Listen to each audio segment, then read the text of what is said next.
Hi there, I'm Hugo Bugg and this is Charlotte Harris from Harris Bugg Studio, and we're designing the M&G Garden this year at Chelsea Flower Show. And although that Charlotte and myself have done separate gardens at Chelsea before, this is our first one together, which we're excited but nervous about. The idea of the garden started because we really fundamentally believe that green infrastructure is as important as power and water, especially in our kind of ever-growing towns and cities. And so we had designed the garden before the pandemic, and then COVID happened, and the sort of relevance and resonance of green space just became even more powerful. So really it was that idea that these kind of moments in cities need to be built in towns and cities need to be built in. Yeah, and I think then adding to that, when we walk to the studio in London most days, we go past so many industrial sites and pockets of land that either have got these magical moments of green space and nature that have taken over, or they're barren and they're just waiting for something or someone just to give them that little bit of life and start connecting those little green corridors that, you know, are vital to the city. So I think it was a combination of those things that felt, you know, that led us to this idea of a Chelsea garden, really spearheading that. And those walks also, really, we started observing some of the components that you'll see in the garden, like the steel piling, the pipe work, you know, some of the cobbles in there and the sort of mismatch of paving. That came entirely from those walks that Hugo mentioned. I think there's been a number of challenges at Chelsea. So the first is the shift to September.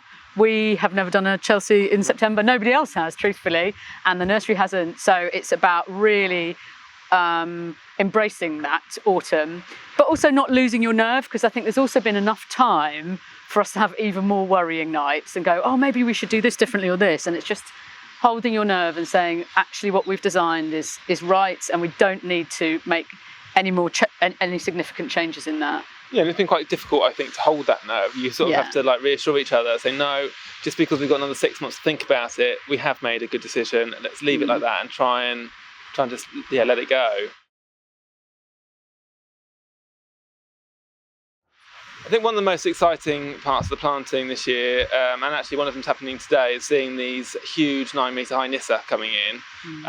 We saw them a couple of years ago now when they were lifted out the ground. Then we've just seen them on pallets. So to see them finally go back in the ground and see how they look in relation to the rest of the showground is pretty exciting.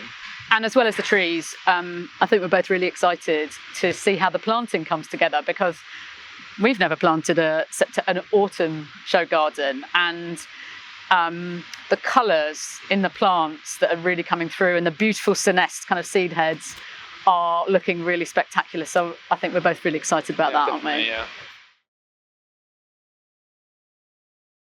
The message that we really hope people take from the garden, and the idea that we wanted to explore in it really, was this idea that there's nowhere in any town or city that's kind of too battered or too lost that can't be reinvented and given a kind of renewed life as a green space.